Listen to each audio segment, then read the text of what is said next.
जय श्री कृष्णा दोस्तों, कैसे हैं आप सब। मैं आर के शास्त्री ज्योतिष क्लासेस यूट्यूब चैनल पर आप सबका स्वागत करता हूं। दोस्तों, पिछले वीडियो में श्राद्ध कल्प भाग 1 में श्राद्ध क्या है, श्राद्ध क्यों करना चाहिए, श्राद्ध करने से क्या लाभ है, इसके साथ ही श्राद्ध की संपूर्ण विधि कैसे करें और उसके साथ ही पंचबली के बारे में बताया था। श्राद्ध कल्प भाग 2 में यह बताया कि यदि धन का अभाव हो या ऐसी परिस्थिति बन जाए जिसके कारण से श्राद्ध नहीं कर पा रहे हैं तो पितरों को प्रसन्न करने के लिए क्या करना चाहिए, क्या उपाय करें। श्राद्ध कल्प भाग 3 में कुतुब बेला के बारे में बताया, क्योंकि श्राद्ध में कुतुब बेला को विशेष बेला बताई है। श्राद्ध में किन किन वस्तुओं का प्रयोग करना चाहिए इसके बारे में भी बताया।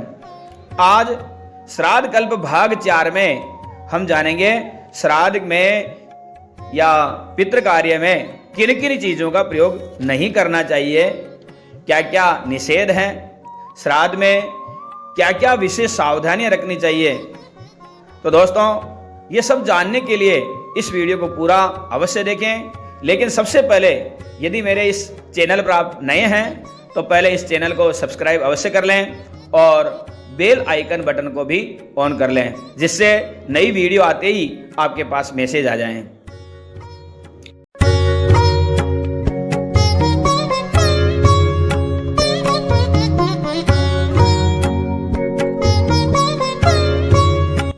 दोस्तों, सबसे पहले जानते हैं श्राद्ध करने वाले के लिए निषिद्ध 7 बातें।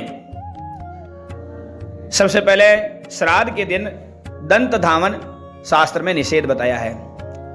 पान नहीं खाएं, तेल की मालिश नहीं करें, उपवास भी नहीं करें, स्त्री संभोग भी निषेध बताया है, औषधि का सेवन नहीं करें और दूसरों के घर में भोजन नहीं करें। ये 7 बातें श्राद्ध करने वाले के लिए निषेध बताई है। अब जानते हैं श्राद्ध में निषिद्ध अन्न कौन कौन से हैं, जिसमें बाल और कीड़े पड़ गए हों, जिससे कुत्तों ने देख लिया हो, जो बासी हो और दुर्गंधित हो, ऐसी वस्तु का श्राद्ध में उपयोग नहीं करना चाहिए। जिस अन्न पर पहने हुए वस्त्र की हवा भी लग जाए वह भी श्राद्ध में वर्जित है। इसके अलावा कौन कौन से अन्न हैं जो श्राद्ध में निषिद्ध है। उड़द, मसूर, अरहर, चना और उनकी दालें। इसके अलावा गाजर, कुमड़ा, गोल लौकी, बैंगन, सलजम, हींग, प्याज, लहसुन, काला नमक, काला जीरा, सिंघाड़ा, जामुन, पीपली, कुलथी, केत, महुआ, अलसी, ये चीज़ें श्राद्ध में बिल्कुल वर्जित है। इसके अलावा मद्यपान, शराब इत्यादि का सेवन करना और कराना और मांसाहारी चीज़ों का उपयोग बिल्कुल निषिद्ध है। श्रीमद् भागवत में कहा है कि श्राद्ध में न तो मांस खाना चाहिए और न ही श्राद्ध में मांस का उपयोग करना चाहिए। सात्विक अन्न और फलों से ही पितरों की सर्वोत्तम तृप्ति होती है। अब जानते हैं श्राद्ध में निषिद्ध पात्र कौन कौन से हैं। श्राद्ध में लोहे के पात्र का प्रयोग भूल करके भी नहीं करना चाहिए। लोहे के पात्र में स्वयं भी भोजन नहीं करना चाहिए और ब्राह्मणों को भी लोहे के पात्र में भोजन नहीं कराना चाहिए, क्योंकि लोहे के दर्शन मात्र से ही पितृ वापस लौट जाते हैं। अब जानते हैं श्राद्ध में निषिद्ध गंध। श्राद्ध में चंदन, खस, कपूर के अलावा सफेद चंदन, ये पितृ कार्यों के लिए श्रेष्ठ माने गए हैं। लेकिन पुरानी लकड़ी का चंदन, लाल चंदन, कस्तूरी, गोरोचन, ये श्राद्ध में निषिद्ध हैं। अब श्राद्ध में कौन कौन से पुष्प नहीं लेने चाहिए। वैसे तो पहले वाले वीडियो में बता दिया मैंने कि सफेद पुष्प जो है विशेष रूप से श्राद्ध में लेने चाहिए, लेकिन कौन कौन से नहीं लेने चाहिए। कदम्ब, केवड़ा, मोलश्री, करवीर, लाल और काले रंग के सभी प्रकार के जो पुष्प है या तेज गंध वाले हैं या गंध रहित है, ऐसे पुष्प जो है श्राद्ध में वर्जित है। इसके अलावा बेल पत्र भी श्राद्ध में वर्जित है। अब श्राद्ध में निषिद्ध डाब को कुसा भी कहते हैं, दरभा भी कहते हैं। तो कौन कौन सी डाब काम में नहीं लें? चिता में बिछाई हुई या रास्ते में पड़े हुए या पितृ तर्पण और ब्रह्म यज्ञ में काम में लिए हुए, बिछोने या गंदगी से लिए हुए और आसन से निकाले हुए कुश यानी डाब श्राद्ध में काम नहीं लेना चाहिए।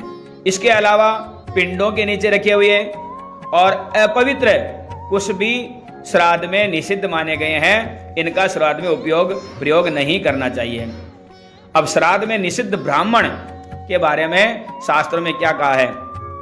श्राद्ध में चोर, पतित, नास्तिक, जो ईश्वर को नहीं मानते हैं, ऐसा ब्राह्मण या मूर्ख, धूर्त, मांस बेचने वाला ब्राह्मण और व्यापार करने वाला नौकर, काले दांत वाला, गुरु से द्वेष रखने वाले, शूद्रा स्त्री से विवाह करने वाले, शुल्क लेकर के पढ़ाने वाले, काना, जुआरी, अंधा, कुश्ती सिखाने वाले, नपुंसक और अधम ब्राह्मणों का श्राद्ध में त्याग देना चाहिए। ऐसा जो है शास्त्रों में बताया गया है।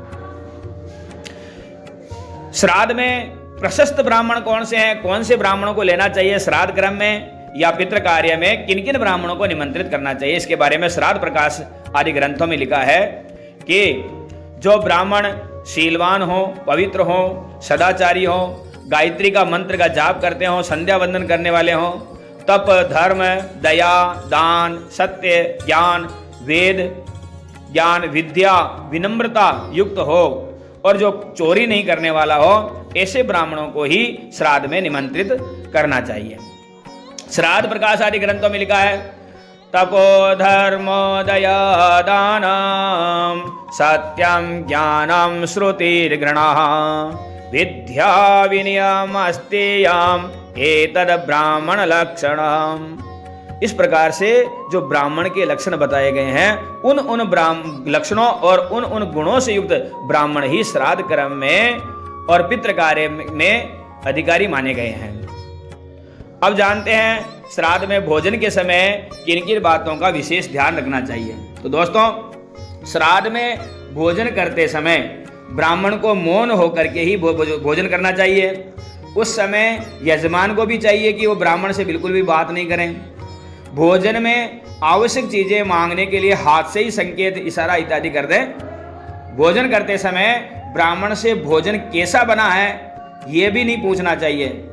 भोजन करने वाले को भी श्राद्ध के जो भोजन है उसकी प्रशंसा या निंदा भी नहीं करनी चाहिए, क्योंकि जब तक ब्राह्मण मौन रह करके भोजन करते हैं तब तक ही आपके पितृगण छाया रूप में उन ब्राह्मणों के माध्यम से भोजन ग्रहण करते होते हैं। तो दोस्तों, श्राद्ध में किन किन चीज़ों का प्रयोग नहीं करना चाहिए, किन किन चीज़ों का विशेष ध्यान रखना चाहिए, ये सब इस वीडियो के माध्यम से आपने जाना।